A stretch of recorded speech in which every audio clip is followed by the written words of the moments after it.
അപ്പോൾ എല്ലാവർക്കും നമസ്കാരം ഉണ്ട് കേട്ടോ. നമുക്കിന്ന് 2 അതിഥികൾ വന്നിരിക്കുന്നുണ്ടോ. ഞാൻ മീനും വാങ്ങിച്ചുകൊണ്ട് പോന്നപ്പോൾ തൊട്ടിരിക്കുന്നതാണ് കേട്ടോ. അപ്പോൾ നമുക്കിന്ന് കേര കിട്ടിയിട്ടുണ്ട് കേട്ടോ. അപ്പോൾ വള്ളക്കാരൊക്കെ ഇന്നില്ല. അപ്പോൾ നമുക്ക് കേരയാണ് കേട്ടോ പിന്നെ കിട്ടിയേക്കണത്. അപ്പോൾ തോനെ ഉള്ളിയും പച്ചമുളകും ഇഞ്ചിയൊക്കെ എടുത്ത് നമ്മൾ കേര അങ്ങോട്ട് മല്ലിമുളകും ഇട്ട് കറി വെക്കാമല്ലോ എന്ന് ഓർത്തു. അപ്പോൾ കേര എങ്ങനെ കറി വെക്കണമെന്ന് ഞാൻ പറഞ്ഞു തരേണ്ട കാര്യമല്ല. മല്ലിയും നമ്മുടെ ഉള്ളി അധികമൊക്കെ എടുത്തിട്ട് ഇത്തിരി പച്ചമുളകും ഇഞ്ചി പൊട്ടിച്ച് ലാസ്റ്റ് വെലം പിടിച്ച് ഇഞ്ചി കൂട്ടി ഇങ്ങോട്ട് പൊട്ടിപ്പോന്നു കേട്ടോ. അതാണ് ഞാൻ എന്താ ഇങ്ങനെയാണ് കേട്ടോ എൻ്റെ ഇടികല്ലാണ് ഇതിലങ്ങോട്ട് നമുക്ക് ഉള്ളിയും പച്ചമുളകും ഇഞ്ചിയൊക്കെ കൂടി അങ്ങോട്ട് ചതച്ചെടുക്കാം.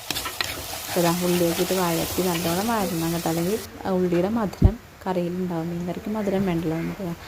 തോനെ വെള്ളമൊക്കെ ഒഴിച്ച് കേര ആയതുകൊണ്ട് ഇച്ചിരി വേഗമുണ്ട് കേട്ടോ. നമ്മൾ രാത്രിയും വൈകുന്നേരമൊക്കെ കേരക്കറിയും കൂട്ടി. ഇപ്പോൾ രാത്രി ആയപ്പോൾ എന്ത് ചെയ്തു, കപ്പയാണ് കേട്ടോ. കപ്പ അങ്ങോട്ട് ഇത്തിരി കുത്തിക്കാച്ചി എടുക്കാമെന്ന് ഓർത്തേ. തോനെ ഉള്ളി അധികം എടുക്കും കേട്ടോ ഞങ്ങൾ കറിക്കൊക്കെ. അധികം എന്ന് പറഞ്ഞാൽ ആവശ്യത്തിന് അതും കൂടി അങ്ങോട്ട് കപ്പയും കൂടി കുത്തിക്കാച്ചി രാത്രി കപ്പയും ആ കേരയിൽ ഉപ്പും മുളകൊക്കെ പിടിച്ചിരിക്കാണ്ട് നമ്മൾ രാവിലെ വെച്ചതല്ലേ കേര. അപ്പോൾ രാവിലെ വെച്ചിട്ട് കറി ഇത്രയുള്ളതെന്ന് ചോദിച്ചിട്ടുണ്ടെങ്കിൽ ഞങ്ങൾ വൈകുന്നേരം കുട്ടിൻ്റെ കൂടെയും കൂട്ടും കേട്ടോ. എല്ലാവരും സബ്സ്ക്രൈബ് ചെയ്യണേ.